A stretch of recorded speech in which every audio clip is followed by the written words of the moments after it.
Hi friends, நீ நான் காதல் அப்கமிங் எபிசோட் என்னென்னு பார்க்கலாம். லாவணி என்ன பண்ணுறாங்க, அபிகிட்ட நல்லா போட்டு விட்டுறாங்க.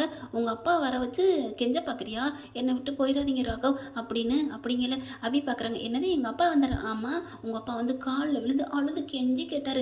ராகவ் எப்படி இருந்தால் தெரியுமா, அதெல்லாம் முடியாது போய அப்படிங்கிற மாதிரி விரட்டி விட்டார்ல அப்படிங்கல. என்னது ராகவ் நம்மக்கிட்ட ஒரு நடிப்பு நடிக்கிறாரு, அப்போ அப்பா கிட்ட ஒரு நடிப்பு நடிக்கிறாராச்சே அப்படின்னு சொல்லி மனசு நொந்துக்கிறாங்க. அதுக்கப்புறம் இன்னைக்கு சும்மா விடக்கூடாது அப்படின்னு சொல்லிட்டு வேகமாக வீட்டுக்கு போகிறாங்க. வீட்டுக்கு போயிட்டு பார்க்குறாங்க. என்னப்பா ஏப்பா அப்படி பண்ணுறீங்க, என் வாழ்க்கையை கெடுக்கிறதுக்குன்னு வந்தீங்களா? என்னது உன் வாழ்க்கையை கெடுக்கிறதா? ஆமாம், நான் நிம்மதியாக அந்த வாழ்க்கையை வேணான்னு விட்டுட்டு நிம்மதியாக வாழலான்னு நினச்சேன். அந்த வாழ்க்கையை நீங்கள் கெடுக்கிறீங்க. என்னது உன் புருஷனை விட்டுட்டு நீ வெளியில் போகிறது உனக்கு நிம்மதியான வாழ்க்கையா? ஆமாம், எந்த ஒரு குற்ற உணர்வும் நான் இருப்பேன்ல, குற்ற உணர்வு இல்லாமல் நான் இருப்பேன், அதுதான் நல்ல வாழ்க்கை அப்படிங்கிறாங்க. நீ இருந்துருவடி, ஆனால் நாங்கள் இருக்கணுமே அப்படின்னு சொல்லிட்டு பயங்கரமாக கத்துறாங்க. அம்மா ப்ளீஸ்மா, நான் சொல்கிறத கேளுங்கம்மா, உங்களுக்கு எதுவுமே புரியலை, அங்கே நடக்கிறதெல்லாம் வேறு நடக்குது அப்படிங்கிறாங்க. அதெல்லாம் எது வேணாலும் நடந்துட்டு போகுது. அவள் யாரோ ஒருத்திடி முன்னாடி லவ் பண்ணவங்களும் கல்யாணம் பண்ண முடியுமா? அதை ஏன்டி நீ நினச்சிட்டு இருக்க? மாப்பிள்ளை உன் மேலே உயிராக தானே இருக்காரு, அப்புறம் ஏன்டி நீ இப்படி பண்ணுற அப்படிங்கிறாங்க. அத்தைக்காரவங்க செம்மையாக ஆண்டாலும் திட்டி தீக்குறாங்க. என்னது அவர் என் மேலே உயிராக இருக்காரா?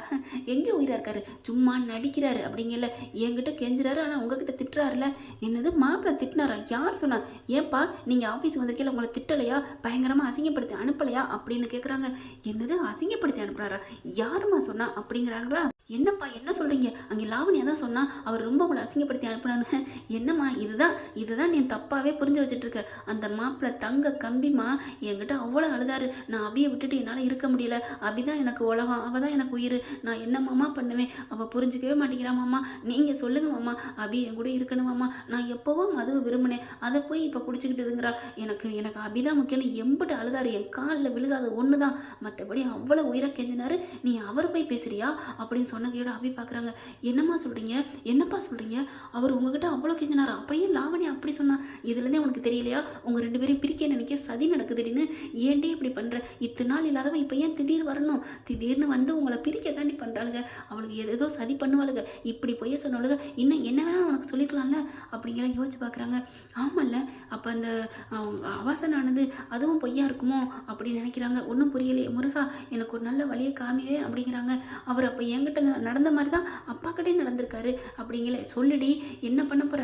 இல்லைம்மா, எனக்கு ஒரே இதாக இருக்குமா, என்னதான் இருந்தாலும் அவங்க ரெண்டு பேரும் ஒன்று சேரணும், அதுதான் முறை. என்னடி சொல்கிற அப்படின்னு ஓங்கி ஒரு அறை கொடுக்குறாங்க. கொடுத்துட்டு இனிமேல் நான் அந்த உலகத்தில் இருக்க மாட்டேன்டி, பெத்த பிள்ளை நல்லா வாழாமல் அங்கேருந்து வாழ்க்கையை விட்டுட்டு இன்னொருத்திக்கு தாரை பார்த்துட்டு வந்தால் எந்த தாயால் நிம்மதியாக இருக்க முடியும் அப்படின்னு ரூம்ல போய் கதவை சாத்திக்கிறாங்க. எல்லாம் கொய்யா முயன்னு கத்துறாங்க. ஜன்னல் வழியாக பார்த்துருது அபி. பார்த்தா அவங்க ஃபேனில் போட்டுக்கிட்டு தவறான முடிவு எடுக்க போகிறாங்க. ஐயோ அம்மா அப்படின்னு துடிக்கிறாங்க, கத்துறாங்க. பார்த்தா இல்லடி, நான் இந்த உலகத்தில் இருக்க மாட்டேன்னு போகும்போது, அம்மா ப்ளீஸ்மா, நீ என்ன சொன்னாலும் நான் கேட்குறேன் அப்படின்னு அபி சொன்னோன்னே டக்குன்னு அப்படியே ஒரு செகண்ட் நிற்கிறாங்க.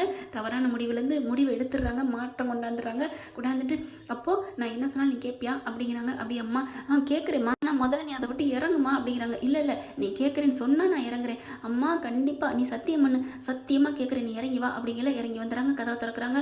ஓடி வந்து அப்படியே கட்டி பிடிச்சிக்கிறாங்களா. பார்க்குறாங்க, ஆண்டாளு பலார்னு அறா குட்டுக்குது பாருங்க தம்பி பொண்டாட்டிக்கு. என்ன நீ அப்படிங்கல.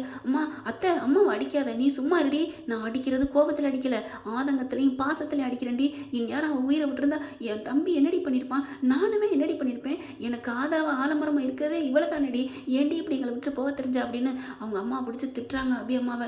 என்னை மன்னிச்சிருங்க அண்ணி, இவ பண்ணது எனக்கு பிடிக்கவே இல்லை, அவளே இப்படி ஆகிட்ட போகிறா, நான் ஏன் உயிரை வச்சுக்கிட்டு இருக்கணும், அதுக்காக இவளை சுமந்து கஷ்டப்பட்டு வளர்த்தேன், அதுக்காக இவள் நல்லவளா வளர்ந்தா அப்படிங்கல. அம்மா ப்ளீஸ்மா, இங்கே பார், ப்ளீஸ்ன்னு ஒடிச்சுலாம் சொல்லாத, நீ சத்தியம் பண்ணியிருக்கிற, இப்போ நான் என்ன பண்ணணும் சொல்லு அப்படிங்கிறாங்களா. நீ அந்த கல்யாணத்தை நடத்தக்கூடாது, அவ்வளோதான். அம்மா ஆமடி, நீ சத்தியம் பண்ணியிருக்கிற, அதை நடத்த மாட்டேன்னு எனக்கு மறுபடியும் சத்தியம் பண்ணு, நான் இனிமேல் எக்காரணம் கொண்டு ராகவை விட்டு பிரிய மாட்டேன்னு சத்தியம் பண்ணுறேன் அம்மா அப்படிங்கல. இல்லைங்க, இவ சரிப்பட்டு வர மாட்டா, நான் இப்போ போகிறேன் மறுபடி அப்படி எந்திரிக்கிறாங்களா. ஐயோ இல்லைம்மா, வேணாம்மா அப்படின்னு சொல்லிட்டு கை மேலே சத்தியம் பண்ணிடுறாங்க. நான் நீ சொன்ன மாதிரி நடந்துக்கிறேன், அந்த கல்யாணத்தை நடத்த மாட்டேன், அவரை விட்டு நான் பிரிய மாட்டேன், போதுமா? அபி சத்தியம் பண்ண கையோட, அப்பா இது போதுண்டி, இதுதான் எனக்கு வேணும், இனிமேல் நான் தவறான முடிவு எடுக்க மாட்டேன்டி, எனக்கு இது போதுண்டி, இப்போவே நான் உயிரை விட்டால் கூட எனக்கு ஒன்றும் பிரச்சனை இல்லைங்கல்ல, அப்படியே வாயில் அடிச்சனா அப்படின்னு அவங்க அப்பா சிவராமன் திட்டுறாங்க. அதுக்கப்புறம் இப்போ தாண்டி சந்தோஷமாக இருக்குது அப்படிங்கல. அப்படியே பார்க்குறாங்க அபி, நான் என்ன பண்ணுவேன், எப்படி நான் அதை நிறுத்துவேன், அந்த பொண்ணு பாவம் இல்லையா அப்படிங்கிற மாதிரி மறுபடியும் முட்டாள்தனமாக யோசிச்சுட்டு போகுது. ஆனால் அடுத்த செகண்டே ராகவுக்கு ஃபோன் பண்ணுறாங்க. ஃபோன் பண்ணிவிட்டு மாப்பிள்ளை அப்படின்னு சொல்லிட்டு உங்களுக்கு ஒரு நல்ல விஷயம் அப்படிங்கிற, என்ன மாமா அப்படிங்கிறாங்க. இங்கே நடந்தது பூரா சொல்கிறாங்க. ஐயோ அத்தை, என்னத்தை சொல்கிறீங்க, நீங்கள் ஏன் அப்படிலாம் முடிவெடுத்தீங்க அப்படிங்கலாம் சொல்கிறாங்க. இப்படி ஒரு மாப்பிள்ளை கிடைக்க கொடுத்து வச்சிருக்கணுப்பா. என்ன மாமா சொல்கிறீங்க? ஆமாம், இந்த மாதிரி உங்கள் பொண்டாட்டி இந்த மாதிரி சத்தியம் பண்ணிட்டா உங்களை தேடி வர்றா அப்படின்னு நாங்கள் சொல்லல. அப்படியா, சந்தோஷம், என் பொண்டாட்டி என்கிட்ட வராளா அப்படின்னு சொல்லியிருந்தா சுயநலவாதி. ஆனால் உங்களுக்கு ஏன் அத்தை, ஏன் இப்படி பண்ணீங்க, உங்களுக்கு ஒன்றும் ஆகலையே அப்படின்னு கேட்டீங்க பாருங்க. அதுதான்ப்பா பொதுநலங்கிறது. நீ எனக்கு நல்ல மருமையப்பா அப்படிங்கல.